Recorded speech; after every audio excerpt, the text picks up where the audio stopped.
Have you ever looked at a slide full of numbers and immediately zoned out? It happens all the time. But the problem isn't the data itself. Raw numbers are functionally useless to an audience if the presenter doesn't know how to translate their meaning to the room. Over the next 5 minutes, we're going to fix that. We'll cover exactly how to choose the right visual container for your numbers and how to write a foolproof 3-step script to explain it. In fact, grab a confusing slide from your own upcoming presentation right now and let's rebuild it together. The very first step is categorizing your data. As you can see in this table, visuals generally fall into 2 distinct buckets, statistical and illustrative. Statistical visuals are designed specifically to help your audience see the relationships between hard numbers. Illustrative visuals, on the other hand, are used to map out abstract concepts, ideas, or sequential workflows. Once you know your category, you pick your container. Look at this line graph tracking global COVID-19 death rates. Line graphs are specifically built to show how related data changes over a set period of time. If you need to display rankings or compare quantities across different categories, you use a bar graph. This chart uses vertical columns to clearly compare the popularity of different social networks side by side. When you need to show how a single complete group is divided into percentages, you use a pie chart. This visualization breaks down a marketing budget into individual segments, giving viewers an immediate snapshot of the whole. For illustrative purposes, like organizing the steps of a process from beginning to end, you use a flowchart. This sequence maps out a credit card application using directional arrows. Selecting the right container is mandatory. If you put percentage data into a line graph, your audience will immediately lose the thread of your argument. Now that you have the right chart, you have to talk about it. This diagram shows a rigid 3-part formula for explaining any visual.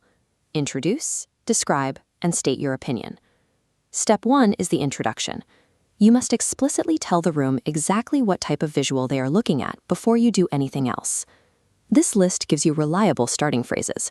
You can simply say, "I'd like you to look at this chart," or "This pie chart represents." It grounds the viewer immediately. Step 2 is the description.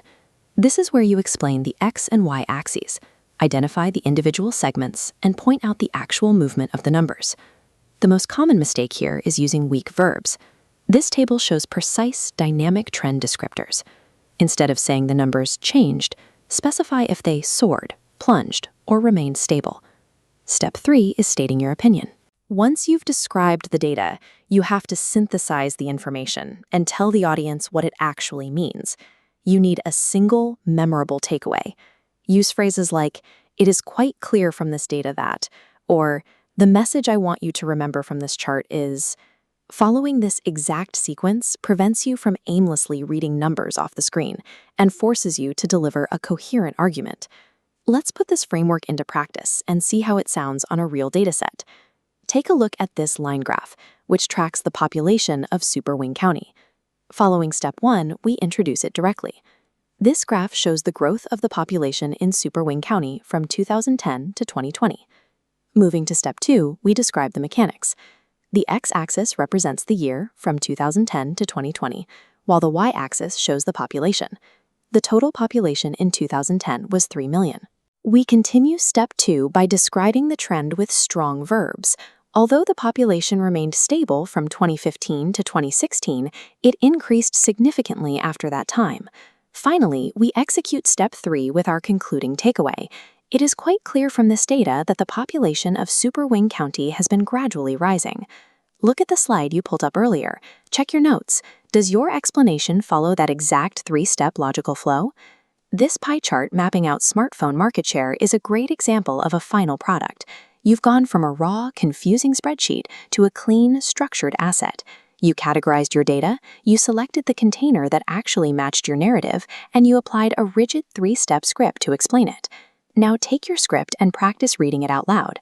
Building that muscle memory is what creates actual confidence on stage. When you master this framework, you stop being someone who just reads slides to a room, and you start leading the room instead.